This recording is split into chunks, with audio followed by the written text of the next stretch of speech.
Mababa ng 150 to 400 kung sisingilin ka at magpapa-car wash ka ng inyong mga sasakyan. Pero kung motor lang naman yung sasakyan mo, aabutin lang yan ng 100 to 200.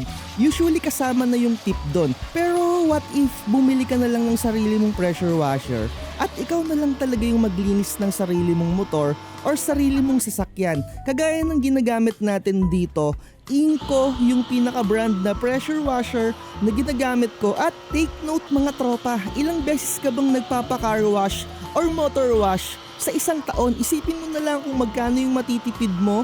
At alam mo ba mga tropa, kung magkakano ko lang nabili yung ganitong klaseng pressure washer, around almost 2,000 lang siya. And kung pipiliin mo yung mas mataas na wattage at yung mas mataas na pressure rated mga tropa, syempre expect mo na medyo may kamahalan siya. Para sa akin, investment talaga yung pagkakaroon ng sarili mong pressure washer.